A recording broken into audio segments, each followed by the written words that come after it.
5 months after the Walpurgis Council, the world looked peaceful enough to fool even the paranoid. No cities burned, no armies marched. The skies were quiet, too quiet. And that was exactly why Rimuru Tempest did not relax. He recalibrated. Michael had vanished into silence. Feldway and the mystic force were untraceable, like shadows slipping just outside the edge of vision. Still, even tension has cracks. And through one of those cracks, something unexpected slipped through. A curse. Zegion's curse, originally meant to punish Deeno, had never fully dissipated. It lingered, stubborn and alive, a thread connecting hunter and prey long after their clash had ended. When Ciel noticed it, Rimuru didn't hesitate. Connections, after all, were just tools waiting to be repurposed. If conversing is possible, Ciel had said casually, as if rewriting the rules of espionage were a minor errand. That single sentence changed the board. Deeno was a liability masquerading as an ally, lazy, unreliable, expensive. When he worked for Rimuru openly, he was useless. When he stayed among the enemy, however, eating their food, hearing their conversations, existing as an unnoticed variable, he became priceless. Rimuru understood something most rulers didn't. A talented enemy is predictable. A useless ally is dangerous. And Deeno was both, depending on where you placed him. So Rimuru reached out, not with diplomacy, with pressure. The voice appeared inside Deeno's mind without warning, lighthearted and sharp, like a blade disguised as a joke. Yo-ho-ho, how's life? Panic followed instantly. Mental defenses flared, then collapsed. Deeno recognized the presence faster than he wanted to admit. Rimuru?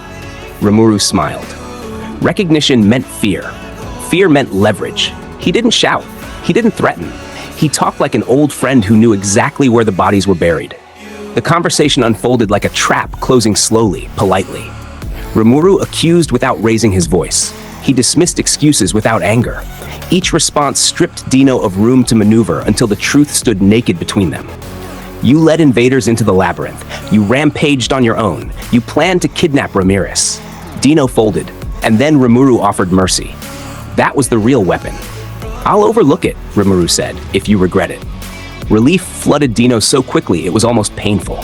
He latched onto it, confessed half-truths, muttered about obligations and orders. That was when Rimuru slid the knife in gently. You were being controlled by Michael. Silence. Deeno hadn't known. That much was obvious. No rage, no betrayal, just confusion, and that subtle, nauseating realization that his own will might not have been his. Rimuru explained angelic skills, explained domination without awareness, explained why Astarte, Lord of High Heaven, wasn't just powerful, it was a leash. Deeno listened, and did not resist. That told Rimuru everything. He didn't push. He didn't demand betrayal. He offered something far more tempting to a man like Deeno. Inaction. Do nothing, Rimuru told him. Lay low. Don't fight. To Deeno, this sounded like freedom. To Rimuru, it was subtraction. Every battle Deeno avoided weakened Michael's arsenal without ever raising suspicion. The contrarian inside Deeno did the rest. If I notice anything useful, he volunteered, I'll tell you. Perfect. A spy who didn't believe he was one was the cleanest kind, and the payoff came faster than Rimuru expected. Michael was dormant, sleeping, after devouring Velgrin's power. After taking Velzard's draconic factors. Too much power too quickly, even for a godlike existence. The strain had forced him into temporary stasis. Velzard herself was recovering. Days, not weeks. True dragons healed quickly. Too quickly. Rimuru ended the conversation politely, even joking about Ramirez's 48 lethal techniques. Humor, he knew, sealed loyalty better than threats. When the link closed, Rimuru didn't celebrate. He adjusted his timetable. If Michael slept, then this window was not a gift. It was a countdown. And Rimuru Tempest prepared like a man who had learned long ago that panic was optional, but readiness was not. He coordinated demon lords who despised coordination. He negotiated treaties that promised aid without trust. He became the axis everything revolved around because someone had to be. Permanent transport circles were the backbone of it all. Invisible arteries connecting demon lord domains, allowing instant response to catastrophe. Guy demanded them. Rimuru perfected them. Tempest's circle was buried deep within the labyrinth, isolated and unreachable. Safety first. Always. Damargania came next. A land still bleeding from a battle fought ages ago. The desert screamed with residual power, sandstorms sharp enough to flay flesh from bone. Dimensional scars leaked force that never fully faded. Degrul ruled a kingdom that tried to kill its own people every day.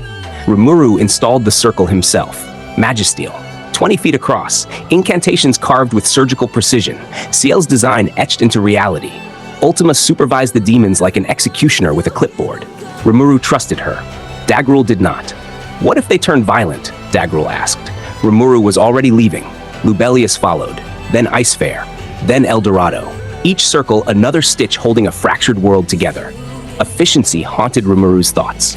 Magicule cost, transport limits, the logistics revolution this could trigger if refined, the Magitrains threatened by their own future obsolescence.